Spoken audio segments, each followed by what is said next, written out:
আসসালামু আলাইকুম রহমতুল্লাহি ওবারাকাতুহু। একাদশ শ্রেণীর শিক্ষার্থী পুলিশ লাইন স্কুল অ্যান্ড কলেজের তোমাদের সমাজ বিজ্ঞান বিষয়ের প্রথম পত্রের নবম অধ্যায় আজকের ক্লাস আমি গ্রহণ করছি। কাজী মোহাম্মদ মঞ্জুরুল হক, সহকারী অধ্যাপক। আমি তোমাদেরকে আজকে যে ক্লাসটি উপস্থাপন করছি, সোশ্যাল সিস্টেমের দুইটি ক্লাস আমরা ইতিপূর্বে গ্রহণ করেছি। এই দুইটি ক্লাসের মধ্যে তোমরা basic structure of the society, basic structure, system, economic system সম্পর্কে ধারণা লাভ করেছ। এখন আমরা সোশ্যাল সিস্টেমে পলিটিক্যাল সিস্টেম বা রাষ্ট্র ব্যবস্থা সম্পর্কে আজকের ক্লাসে আমি আলোচনা করব। তো বন্ধুরা, রাষ্ট্র ব্যবস্থাটা কি? রাষ্ট্র ব্যবস্থা আমরা জানি, বাংলাদেশ আমাদের একটি রাষ্ট্র, পাশে ভারত রাষ্ট্র, এরকম অনেক রাষ্ট্র আছে আমাদের সারা পৃথিবীতে। এটি হলো সভ্য সিটিজেন মানব জাতির জন্য সুশৃঙ্খল জীবনযাপনের জন্য সুনির্দিষ্ট একটি ব্যবস্থাপনা, রাজনৈতিক ব্যবস্থাপনার নাম হলো রাষ্ট্র। আজকে আমরা এই ক্লাসে কনসেপ্ট অফ স্টেট বা রাষ্ট্রের ধারণা, প্রথমত কনসেপ্ট অফ স্টেট বা রাষ্ট্রের ধারণা সম্পর্কে আমরা জানব। এরপরে এলিমেন্টস অফ দ্য স্টেট বা রাষ্ট্রের উপাদান, এই সম্পর্কে আমাদের আগের ধারণা আছে, তবুও আমরা নতুন করে আরেকটু ব্যতিক্রমী ধারণা পাবার চেষ্টা করব। এবং সর্বশেষে theories or doctrines of the origins of the state, রাষ্ট্রের উৎপত্তি সংক্রান্ত বিভিন্ন মতবাদ বা মূলনীতিগুলো আমরা আলোচনা করব। তো প্রথমে আমরা আসি কনসেপ্ট অফ স্টেটে, যে রাষ্ট্রের ধারণা। তোমরা সাধারণভাবে জানো যে নাগরিক সুশৃঙ্খলভাবে কোনো একটা ব্যবস্থাপনার মধ্যে, সুশৃঙ্খল ব্যবস্থাপনার মধ্যে যে লাইফ লিড করে, নিজের জীবন পরিচালনা করে, সেটি হলো, এই ব্যবস্থার নাম হলো রাষ্ট্র ব্যবস্থা। তো রাষ্ট্রটা একটা হলো সামাজিক প্রতিষ্ঠান এবং এটি গুরুত্বপূর্ণ একটা রাজনৈতিক প্রতিষ্ঠান। নাগরিকের সুসংগঠিত হবার, সুশৃঙ্খল হবার গুরুত্বপূর্ণ যে পথ, পদ্ধতি, পন্থা, সেটি হলো রাষ্ট্র ব্যবস্থা। রাষ্ট্র ছাড়া মানুষের পক্ষে নিয়ন্ত্রিত জীবনযাপন করা সম্ভব নয়। সে কারণে ঐতিহাসিকভাবেই এই রাষ্ট্রের প্রয়োজনীয়তা মানব জীবনে আছে। সে কারণে পর্যায়ক্রমে আমরা রাষ্ট্র গঠন করেছি এবং এই রাষ্ট্র পরিচালিত হয়ে আসছে। তো বন্ধুরা, আমরা উন্নততর জীবনযাপনের জন্য, অর্থাৎ ভালো জীবনযাপনের জন্য, আরও সুন্দর জীবনযাপনের জন্য রাষ্ট্র ব্যবস্থা গঠন করে থাকি। রাজনৈতিক সংগঠনটা একটা নির্দিষ্ট ভূখণ্ড নিয়ে গঠিত, যার আছে একটা জনসমষ্টি, যা সুশৃঙ্খলভাবে পরিচালিত হয় কোনো একটা ব্যবস্থাপনার মধ্যে, এবং যার একটা স্বীকৃতি আছে, ক্ষমতা আছে, সেই রকম একটি প্রতিষ্ঠান, এর নাম হলো রাষ্ট্র। এটি হলো সর্বশেষে যে উপাদানটির কথা, এখানে আমরা উপাদানের ইন্ডিকেশনটা দিয়ে দিচ্ছি যে রাষ্ট্রের উপাদান কিন্তু এর মধ্যেই নিহিত। আমরা জানি রাষ্ট্র হতে হলে একটা নির্দিষ্ট ভূখণ্ড লাগে, রাষ্ট্র হতে হলে তার কিছু জনসংখ্যা, সিটিজেন বা নাগরিক তা লাগে, রাষ্ট্র হতে হলে এই ভূখণ্ডের মধ্যে নাগরিকদের সুশৃঙ্খল জীবনযাপন করার জন্য একটা কর্তৃপক্ষ দরকার হয়, যাকে আমরা বলে থাকি সরকার। এবং সর্বশেষ রাষ্ট্রের একটা পাওয়ার, ইন্টারনাল পাওয়ার অ্যান্ড এক্সটার্নাল পাওয়ার, এইটা থাকতে হয়।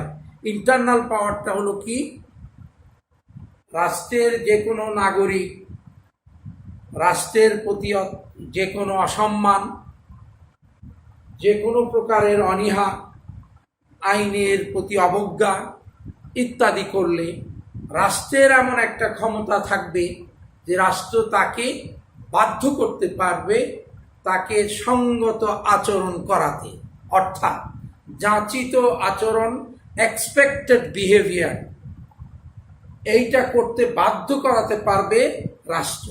অর্থাৎ এর একটা ক্ষমতা, পাওয়ার আছে।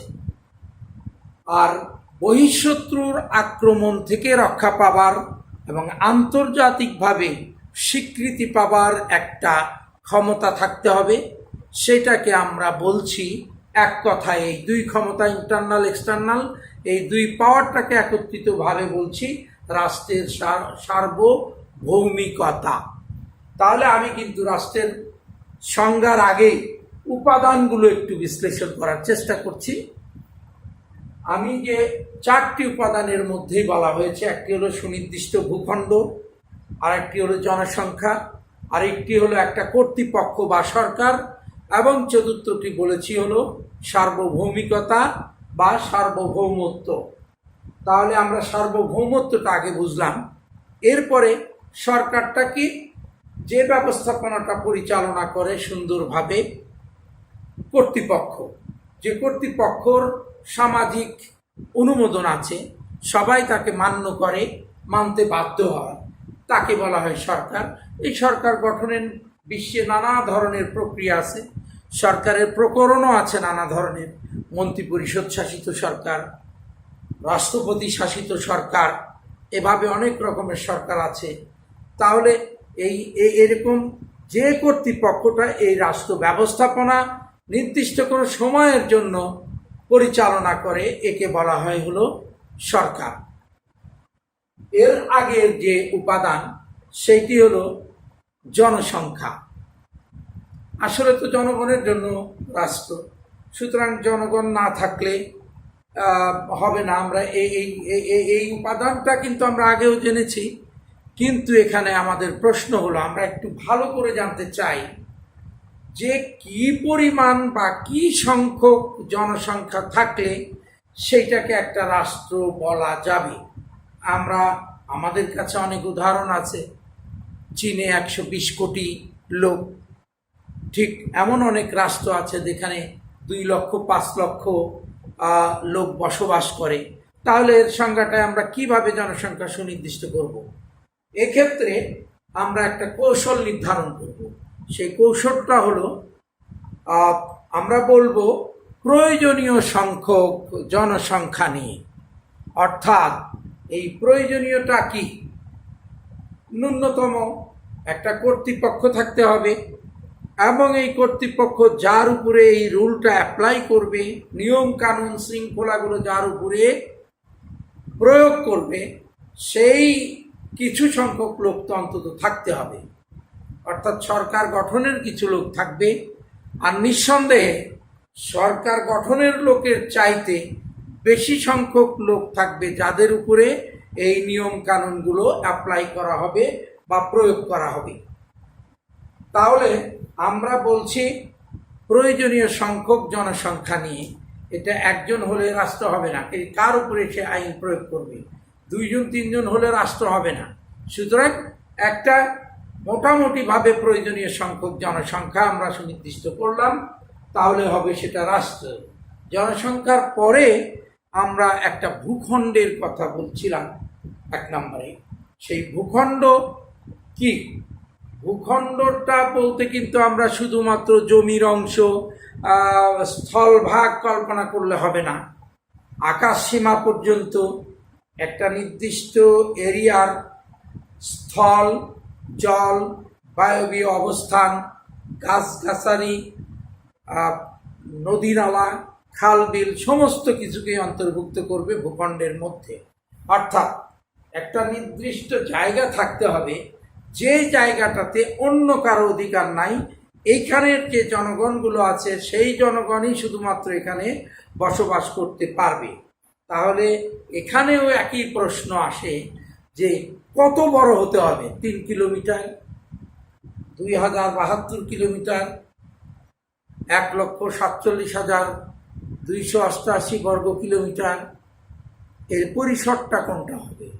এখানেও আমরা একই কৌশলে বলবো যে একটা প্রয়োজনীয় ভূখণ্ড, একটা দেশ হওয়ার জন্য প্রয়োজন যদি হয় 10 কিলোমিটার বর্গ কিলোমিটার এরিয়া, তাহলে that will be treated as a state. রাষ্ট্র হিসাবে এটাকে বিবেচনা করা যাবে যদি সেখানের লোকজন তারা নিজেদেরকে স্বাধীন মনে করে এবং তারা সুনির্দিষ্ট ব্যবস্থাপনার মধ্যে নিজেদেরকে পরিচালিত করে। তো বন্ধুরা, আমরা এখানে যে উপাদানগুলো বললাম, এখানে ভূখণ্ডের কথা বলছি। ভূখণ্ড সুনির্দিষ্ট একটা জায়গার মধ্যে বসবাস করতে হবে। এই 4টি উপাদানের ভিত্তিতে দেখা যাচ্ছে আমরা কনসেপ্ট অফ স্টেট বা রাষ্ট্রের ধারণা পাচ্ছি, যেগুলো তোমাদের বইতে কতিপয় রাষ্ট্রবিজ্ঞানী, সমাজবিজ্ঞানী তারা দিয়েছেন তাদের লেখায়, তাদের নিবন্ধে। আমরা একটু সেদিকে খেয়াল করব তোমাদের পাঠ্যলিপি থেকে, অর্থাৎ তোমাদের পাঠ্যপুস্তক থেকে। আমরা প্রথমেই যাচ্ছি যে রাষ্ট্রবিজ্ঞানের জনক যিনি তোমরা জানো, অ্যারিস্টটল। উনি যে সংজ্ঞা দিয়েছেন রাষ্ট্রের, সেই সংজ্ঞাটা আমরা একটু আলোচনা করি। কতিপয় গ্রাম ও পরিবারের সমন্বয়ে রাষ্ট্র গঠিত। খুব সিম্পল, কতিপয় গ্রাম বা পরিবার।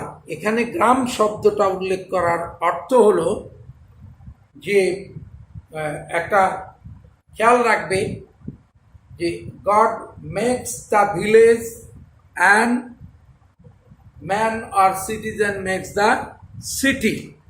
অর্থাৎ গ্রামটা হলো প্রাকৃতিক, সেই কারণে এখানে গ্রাম উল্লেখ করা হয়েছে যে কতিপয় গ্রাম বা পরিবারের সমন্বয়ে একটি রাষ্ট্র গঠিত হয়। পূর্ণ জীবন প্রতিষ্ঠাই হলো রাষ্ট্রের উদ্দেশ্য। কি? What is the aim of the state? Aim of the state is to build up the fulfil human life. মানব জীবনের পূর্ণাঙ্গতা পাওয়াই হলো রাষ্ট্রের উদ্দেশ্য। উইড্রো উইলসন, একজন রাষ্ট্রবিজ্ঞানী, উনি সংজ্ঞা দিয়েছেন এইভাবে যে কোনো নির্দিষ্ট ভূখণ্ডে আইনের শাসন প্রতিষ্ঠার জন্য সংগঠিত একটি জনসমষ্টিকে রাষ্ট্র বলে। খেয়াল করে দেখো, এই সংজ্ঞাটিতে এলিমেন্টস অফ স্টেট, রাষ্ট্রের এই সব তোমার উপাদানগুলো চলে এসেছে। সেটি হলো একটা সুনির্দিষ্ট ভূখণ্ডে আইনের শাসন, দ্যাট ইজ হলো এখানে সরকারকে মেনশন করা হয়েছে, এবং সংগঠিত জনগোষ্ঠী, এখানে সংগঠিত বলতে সিটিজেনকে মেনশন করা হয়েছে, ওই যে জনসংখ্যাকে মেনশন করা হয়েছে। এই জনসমষ্টিকে রাষ্ট্র বলে। সংগঠিত এবং সুনির্দিষ্ট আইনের শাসন প্রতিষ্ঠার জন্য সংগঠিত একটি জনসমষ্টিকে রাষ্ট্র বলে। এরপরে বার্জেস, উনি যে সংজ্ঞাটা দিয়েছেন যে মানব জাতির কোনো অংশ যদি সংঘবদ্ধ হয়ে বসবাস করে তখনই তাকে আমরা রাষ্ট্র বলতে পারি। অর্থাৎ খুব সহজে সংঘবদ্ধভাবে বসবাস করা, এর মধ্যে নিহিত অর্থ আছে সংঘবদ্ধ বসবাস করা মানে সুপরিকল্পিত বসবাস করা, এটাই হলো একটা রাষ্ট্র। তোমরা নাম শুনেছ রবার্টসন। রবার্টসন যে সংজ্ঞা দিয়েছেন, উনি বলেছেন যে রাষ্ট্র এমন একটা প্রতিষ্ঠান যা একটি নির্দিষ্ট এলাকায় বৈধভাবে ক্ষমতা ব্যবহারের একচেটিয়া অধিকার লাভ করে। যে প্রতিষ্ঠানটি, তারই নাম হলো রাষ্ট্র। অর্থাৎ বৈধভাবে, স্বীকৃতভাবে, যাচিতভাবে, এক্সপেক্টেডভাবে সমাজ যাকে স্বীকৃতি দেয় সেই রকম ক্ষমতা, একচেটিয়া পাওয়ার অ্যাপ্লাই করার যে ক্ষমতা যে সংগঠনের থাকে তারাই হলো একটা রাষ্ট্র। আমরা যে সংজ্ঞাগুলো পেলাম এর মধ্যে আমরা দেখতে পাচ্ছি যে অকবার্ন এবং নিমকফ এর একটা সংজ্ঞা দিতে গিয়ে রাষ্ট্রের সবচেয়ে গ্রহণযোগ্য সংজ্ঞাটা যিনি দিয়েছেন ওনার নাম হলো অধ্যাপক গার্নার। গার্নার যে সংজ্ঞা দিয়েছেন, রাষ্ট্র এমন এক জনসমষ্টি যারা একটি নির্দিষ্ট ভূখণ্ডে স্থায়ীভাবে বসবাস করে, এখানে মেনশন করছি স্থায়ীভাবে বসবাস করে, যারা বহিঃশত্রুর নিয়ন্ত্রণ মুক্ত। এখানে ক্লিয়ার হয়েছে হলো 4 নাম্বার যে সার্বভৌমিকতার কথা বলেছিলাম, এই সংজ্ঞাটিতে সেই সার্বভৌমিকতা ক্লিয়ার হয়েছে যে বহিঃশত্রুর নিয়ন্ত্রণ মুক্ত এবং যাদের একটি সুসংগঠিত সরকার আছে। এই হলো মোটামুটিভাবে আমরা তাহলে 2টা উপাদান জানলাম। একটা হলো কনসেপ্ট অফ স্টেট, রাষ্ট্রের সংজ্ঞা, আর একটা হলো এলিমেন্টস অফ স্টেট, রাষ্ট্রের 4টা উপাদান। এখন আমরা যে গুরুত্বপূর্ণ আলোচনা তোমাদের সামনে উপস্থাপন করব, সময় সংক্ষেপ, তোমরা একটু মনোযোগী হবে, আমাকে আরেকটু গতি আমাকে বাড়াতে হবে। সেটা হলো যে theories of the origin of state বা doctrines of the origin of state, রাষ্ট্র উৎপত্তি কখন কিভাবে হয়েছে, এই বিষয়টি নিয়ে মনীষীদের মধ্যে একটু বিতর্ক আছে, মানে বিতর্ক নয়, ভিন্ন মত আছে। কেউ বলছেন রাষ্ট্র উৎপত্তি হয়েছে, নাম্বার 1 রাষ্ট্র উৎপত্তি হয়েছে এটাকে বলেছে ডক্ট্রিন, ডিভাইন ডক্ট্রিনস, অর্থাৎ হলো ডিভাইন ডক্ট্রিনস হলো ঐশ্বরিক মতবাদ। যেমনিভাবে এই বিশ্বটাকে ঈশ্বর তৈরি করেছেন বা কোনো একটা কর্তৃপক্ষ তৈরি করেছেন, উনি তার কর্তৃপক্ষকে বাছাই করে এখানে আমাদের কাছে পাঠিয়েছেন, তার সমস্ত আদেশ নির্দেশ মেনে চলা আমাদের জন্য দায়িত্ব কর্তব্য। বিভিন্ন ধর্মগ্রন্থ, বিশেষ করে ওল্ড টেস্টামেন্ট, হিন্দুদের ধর্মগ্রন্থ, বিভিন্ন ধর্মগ্রন্থ, এমনকি মুসলমানদের ধর্মগ্রন্থ খেলাফতের দায়িত্ব পালনের যে বিষয়টা ইঙ্গিত রয়েছে, তাতে ঐশ্বরিক মতবাদে রাষ্ট্র প্রতিষ্ঠিত হয়েছে মর্মে অনেক মনীষীগণ মনে করেন। অর্থাৎ হলো যে মতবাদে মনে করা হয়, ধরে নেওয়া হয় রাষ্ট্রের প্রথম উৎপত্তি হয়েছে হলো আমাদের যে প্রভু ঈশ্বর সৃষ্টিকর্তা, ওনার পক্ষ থেকেই যখন এই বিশ্ব তৈরি করা হয়েছে, সিলেক্টেড পার্সনকে তাকে পাঠিয়ে দেওয়া হয়েছে যে তার সমস্ত নির্দেশনা মানা আমাদের জন্য দায়িত্ব কর্তব্য। এই পদ্ধতিতে রাষ্ট্র গঠিত হয়েছে কতিপয় সমাজবিজ্ঞানী মনে করে, তাদেরকে বলা হচ্ছে, সেই থিওরিটাকে বলা হচ্ছে ডক্ট্রিন অফ ডিভাইন, ঐশ্বরিক মতবাদ। এর পরবর্তীতে আরো 3টা আছে আমাদের যে মতবাদগুলো। এর মধ্যে দ্বিতীয়টা হলো force applied theory, force applied theory বা বল প্রয়োগ মতবাদ।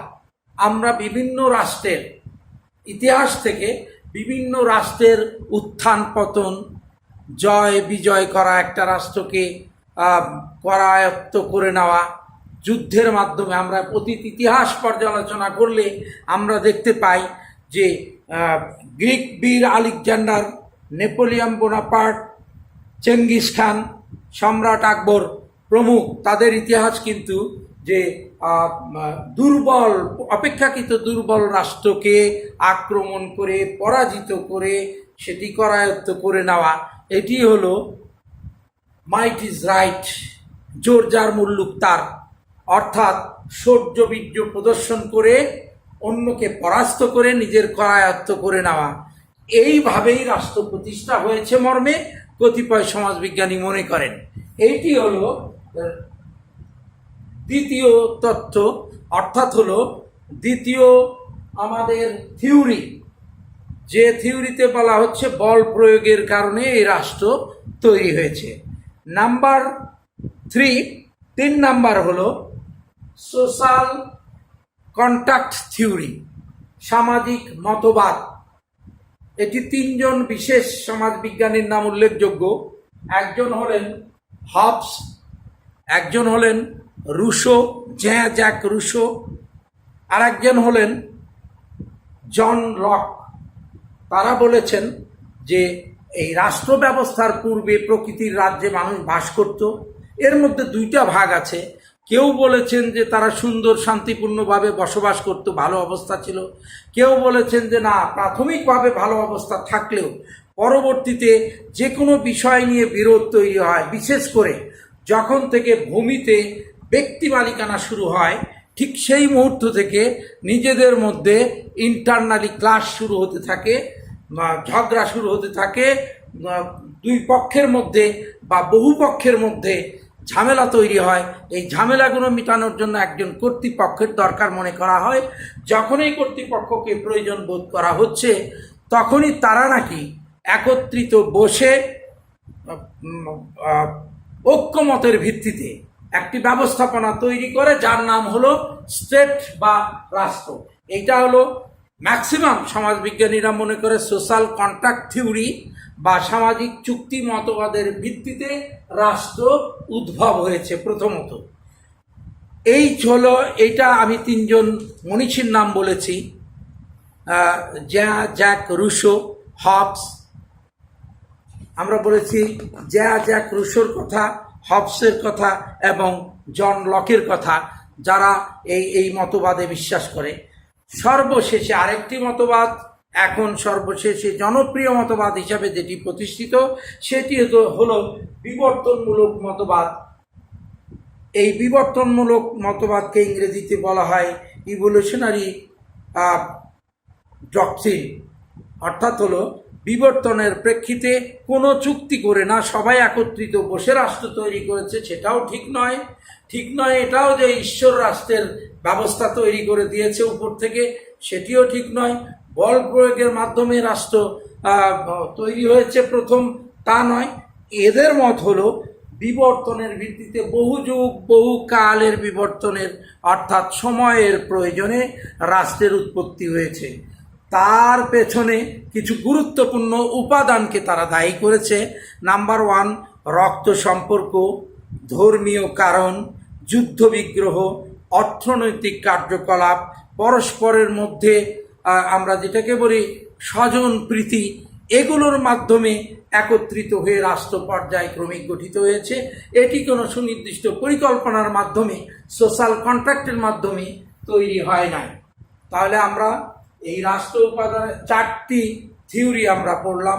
প্রথম হলো ঐশ্বরিক মতবাদ, 2 নাম্বারটা হলো বল প্রয়োগ মতবাদ, 3 নাম্বারটা হলো সোশ্যাল কন্ট্রাক্ট বা সামাজিক চুক্তি মতবাদ, এবং সর্বশেষে 4 নাম্বার বললাম বিবর্তনমূলক মতবাদ।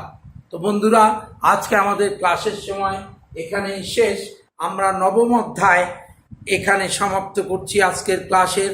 তোমরা সবাই ভালো থাকবে, সুস্থ থাকবে, সুন্দর থাকবে, সবাই নিরাপদে থাকবে, অকারণে বাইরে যাবে না, এবং বাইরে যাবার জরুরি হলে তাহলে কিন্তু অবশ্যই আমার মতোই তোমরা এই মাস্ক ব্যবহার করবে। তোমাদের পরবর্তী ক্লাস পর্যন্ত সবাইকে ধন্যবাদ। আল্লাহ হাফেজ। আসসালামু আলাইকুম ওয়া রাহমাতুল্লাহ।